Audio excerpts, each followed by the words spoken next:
சமைச்சு வச்சுருந்தாங்க. அப்போ பிபின் ரொம்ப சந்தோஷமாகவே அந்த சாப்பாடை சாப்பிட்டுட்டு இருக்கான். அவன் சாப்பிடும்போதே சாராம்மா அவன்கிட்ட ஏதோ ஒரு விஷயத்த சொல்ல ஆரம்பிக்கிறாங்க. ஃபர்ஸ்ட் நான் உன்னை ரொம்ப கஷ்டப்படுத்தி வளர்த்துட்டேன், உனக்கு தேவையானது எதுவுமே நான் பண்ணலைன்னா சொன்னாங்க. ஆனால் அதுக்கப்புறம் அவன்கிட்ட ஏதோ ஒரு பெரிய சீக்ரெட் ஒன்று சொல்கிறாங்க.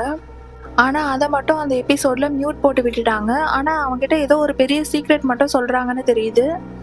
அதை கேட்டு ஒரு மாதிரி ஷாக் ஆகுற மாதிரி காமிக்கிறாங்க. சடனாக அவங்க பையன் அங்கேருந்து எழுந்து அந்த சேரை தள்ளி விட்டு ஸ்ட்ரெயிட்டாக அவங்க எழுதுவாங்கல்ல அந்த ரூம்குள்ளே போகிறான். அங்கே போய் ஏதோ பைத்தியம் பிடிச்ச மாதிரி தேட ஆரம்பிக்கிறான். அவங்க எழுதின எல்லாத்துலேயுமே தேடி பார்க்குறான். அப்போ அவங்க கடைசியாக எழுதுனாங்கல்ல அதை பார்த்துட்டு ஒரு மாதிரி ஷாக்காகி நிற்கிறான். அவனுக்குள்ளே ஏதோ ஒரு பயம் தெரியுது.